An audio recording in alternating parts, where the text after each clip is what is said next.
6 سال تھی، ماں بھی چل بسی، کہا کہ میرے پاس نہ ماں ہے نہ باپ ہے، آج میں جا کے کس کے سامنے یہ بات رکھوں؟ ہر ماں اور ہر باپ یہ چاہتا ہے کہ اس کی اولاد کو زمانے میں بڑا مقام مرتبہ مل جائے۔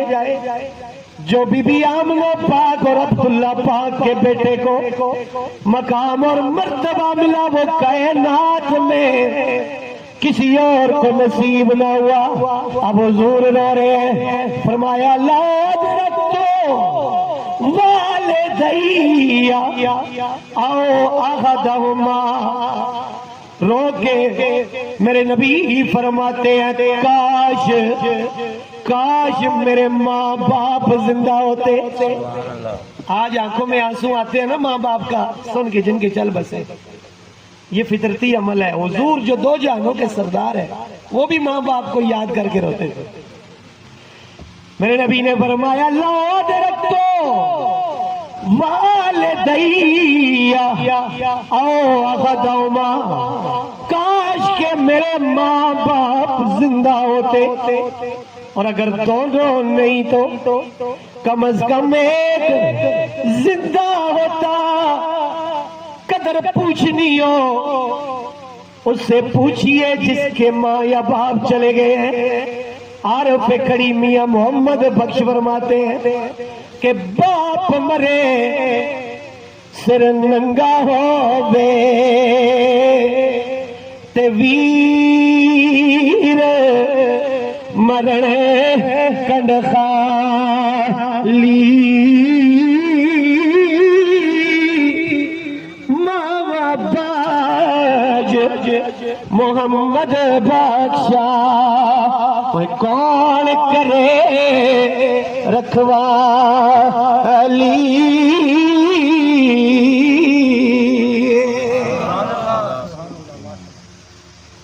فرمایا میرے ماں باپ زندہ ہوتے یا دونوں میں سے کوئی ایک زندہ ہوتا، انا فی صلاۃ العشاء، میں عشاء کی نماز میں ہوتا۔ یہ نہیں فرمایا انا فی صلاۃ الفجر، یا ظہر یا عصر یا مغرب، حالانکہ فجر بھی نماز ہے، ظہر بھی ہے، ہر نماز کا اپنا رتبہ اور مقام ہے۔ فجر کی نماز اتنی عالی شان ہے، فرمایا صبح کی 2 رکعتیں اگر ایک پلڑے میں رکھی جائیں اور دوسرے پلڑے میں زمین و آسمان اور جو کچھ ان کے درمیان ہے وہ رکھا جائے تو وہ ہلکا پڑ جائے۔ صبح کی رکعتیں اتنی وزنی ہے اور اللہ کو اتنی پسند ہے۔ اور علماء سے یہ سنا ہے، یہودی یہ کہتے ہیں جس دن مسلمانوں میں فجر کی نماز میں مسجدیں بھر گئی، اس دن سمجھ لینا کہ مسلمان جاگ گئے ہیں۔ اس وقت مسلمانوں کو شکست نہیں دی جا سکتی۔ آج اتنا بڑا محلہ ہے، اور بھی جگہیں ہیں، ہماری مسجدیں ویران ہیں۔ لوگوں صبح کی نماز اور باقی بھی نمازیں پڑھا کرو، کیونکہ یہ نماز ہے جو مومن اور کافر میں فرق کرتی ہے۔ یہ نماز ہی ہے جو اللہ کا قرب عطا کرتی ہے۔ یہ نماز ہی ہے جو مدینے والے کی آنکھوں کی ٹھنڈک ہے۔ یہ نماز ہی ہے جو دین کا ستون ہے۔ اور پتہ ہے سب سے پہلے فجر کی نماز کس نے پڑھی تھی؟ ذرا بولو اچھا کو سبحان اللہ جی۔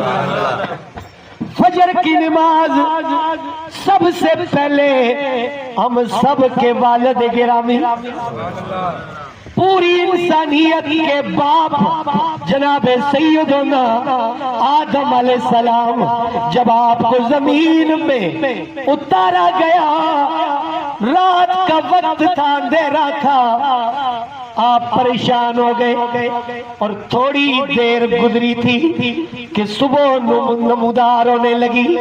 جب روشنی نکلنے لگی شکرانے کے طور پہ آدم علیہ السلام نے 2 رکعت نماز نفل پڑھے. ظہر کی نماز سب سے پہلے جناب ابراہیم خلیل اللہ علیہ السلام نے پڑھی. اور وہ کس طرح؟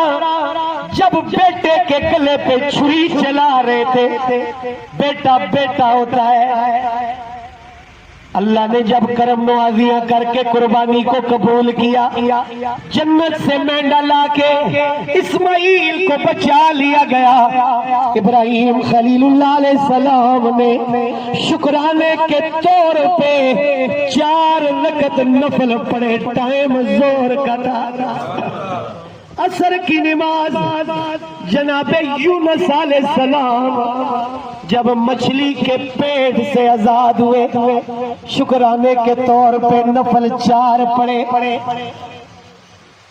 اور داؤد علیہ السلام طویل بیماری کے بعد جب کچھ صحت یاب ہوئے 4 رکعت نماز نفل پڑھنا شروع کی. جب 3 رکعتیں مکمل کر چکے 4تھی کے لیے اٹھنا چاہ رہے تھے پر کمزوری کے باعث نہ اٹھ سکے. 3 رکعتوں پہ سلام پھیر دیا. اللہ کو یہ نبیوں کی ادائیں بڑی پسند آئی. عشاء کی نماز سب سے پہلے میرے نبی نے نفل ادا کیے. اب معراج والی رات آئی.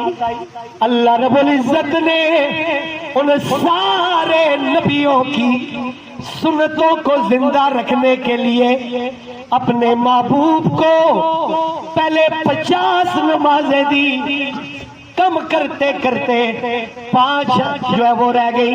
کہا کہ آدم کی سنت بھی ادا ہوتی رہے. جناب خلیل, جناب ابراہیم, جناب یونس و داؤد اور نبیوں کے سلطان کی سنتیں بھی زندہ ہوتی رہے. میری عبادت بھی ہوتی رہے. اب اس پوری بات سے یہ بات سامنے آئی, ایک تو اللہ اپنے پیاروں کی اداؤں کو زندہ رکھتا ہے. دوسرا یہ کہ اللہ رب العزت کے نبی علیہ السلام نے عشاء پڑھی اور عشاء کی نماز جو ہے وہ آپ کو بہت زیادہ پسند تھی. فرمایا منافق پہ 2 نمازیں باری ہوتی ہیں, ایک عشاء کی دوسری صبح کی.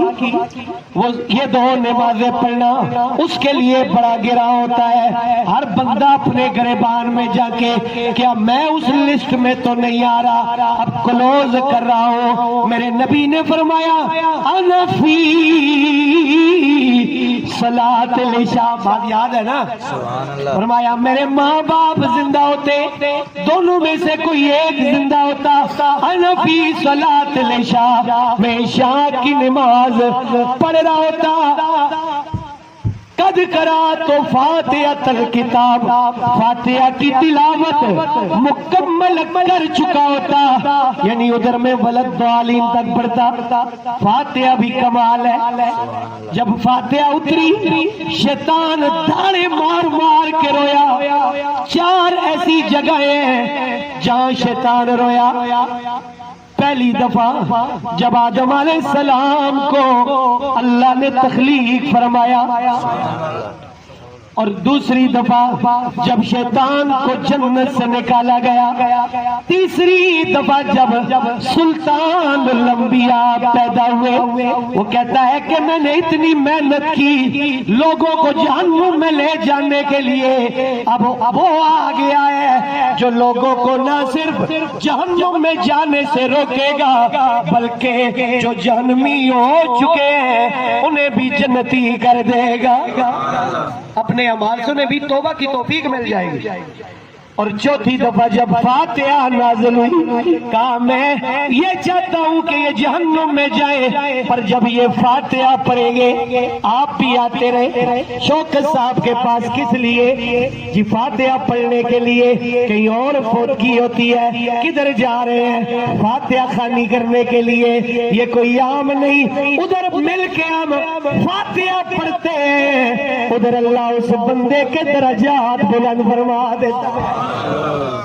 اب حضور کیا فرماتے ہیں؟ انا فی صلاۃ العشاء قد قرأت فاتحۃ الکتاب، عشاء کی نماز ہوتی، فاتحہ میں مکمل کر چکا ہوتا کہ اتنے میں میری ماں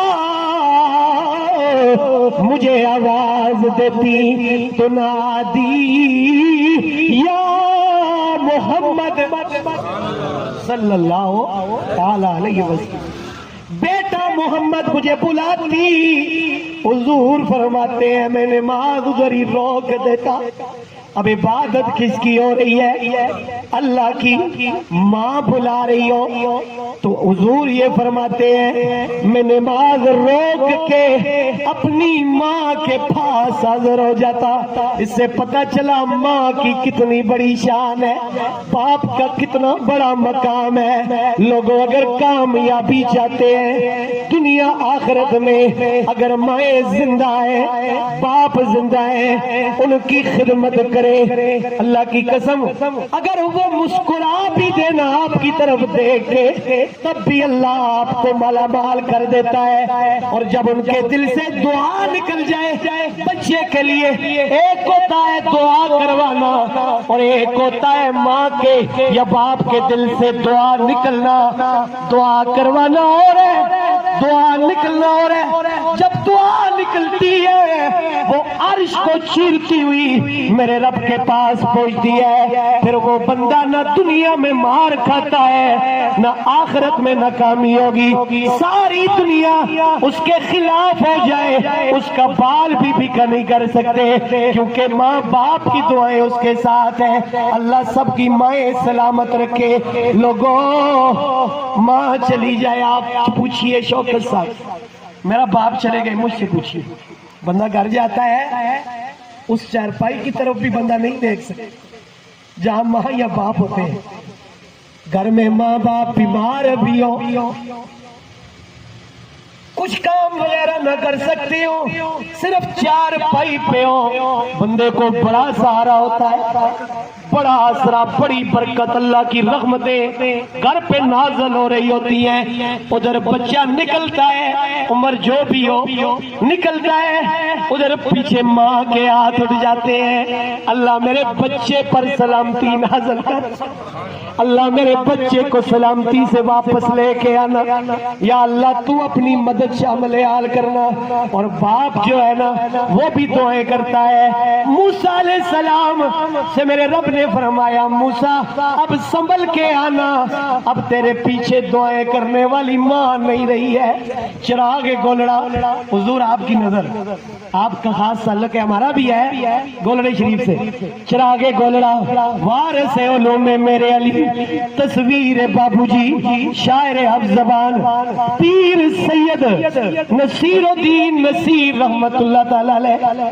کیا کچھ نہیں تھا جو اللہ نے آپ کو نہیں دیا، حسن بے مثال، نسب بے مثال، علم بے مثال، شہرت بے مثال، سب کچھ ہونے کے باوجود جب ماں چلی گئی، پیر صاحب کیا فرماتے ہیں، کوئی بندہ کسی بھی مسلک سے تعلق ہے، مائیں تو سب کی ہے نا، یہ رشتہ تو سب کا ہے ہی ہے، اور مائیں سب کی مائیں ہوتی ہے۔ محبت سے سنیے، پیر صاحب فرماتے ہیں جب ماں چلی گئی کیا کہتے ہیں کہ فسانہ دل برباد کیا سنا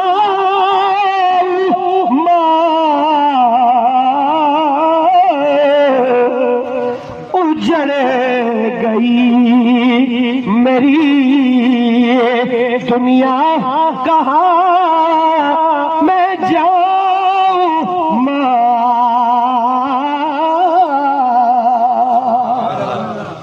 اور فرماتے ہیں کہ ماں تو چل بسی میرے اندر کے دکھ سنے گا کون؟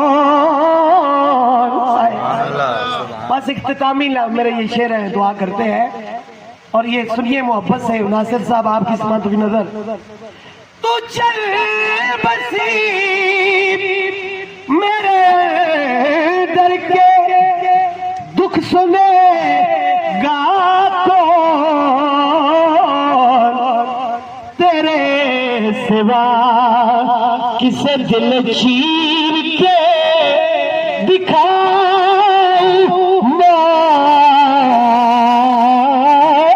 اجڑ گئی میری دنیا، کہاں میں جاؤں ماں؟ اور سب سے مشکل ٹائم، بڑے بڑے مشکل ٹائم آتے ہیں انسان کی زندگی میں، لیکن میں سمجھتا ہوں، یہ میرا خیال ہے، یہ قرآن و حدیث کی بات نہیں، میرا اپنا ایک خیال ہے، کیونکہ یہ وقت مجھ پہ بھی گزرا ہے۔ مشکل وقت جو ہوتا ہے نا، وہ باپ کی چارپائی کو کندھا دینا ہے، ماں کی چارپائی اٹھانا ہے، وہ وقت انسان کے لیے کہ وہ ساری زندگی کی محبتیں جا رہی ہوتی ہے۔ یہ کچھ دن میرے والد صاحب کو گئے 3 سال گزر گئے، یہ قاری ناصر صاحب نے ایک ویڈیو لگائی تھی تو یہ 3 سال گزر گئے، ویڈیو میرے سامنے آ گئی، آدھا گھنٹہ تسلسل کے ساتھ میری آنکھوں سے آنسو جاری ہے۔ یہ رشتہ ہی ایسا ہے نا۔ تو پیر صاحب فرماتے ہیں تیرا جنازہ اٹھانے کو دیا جب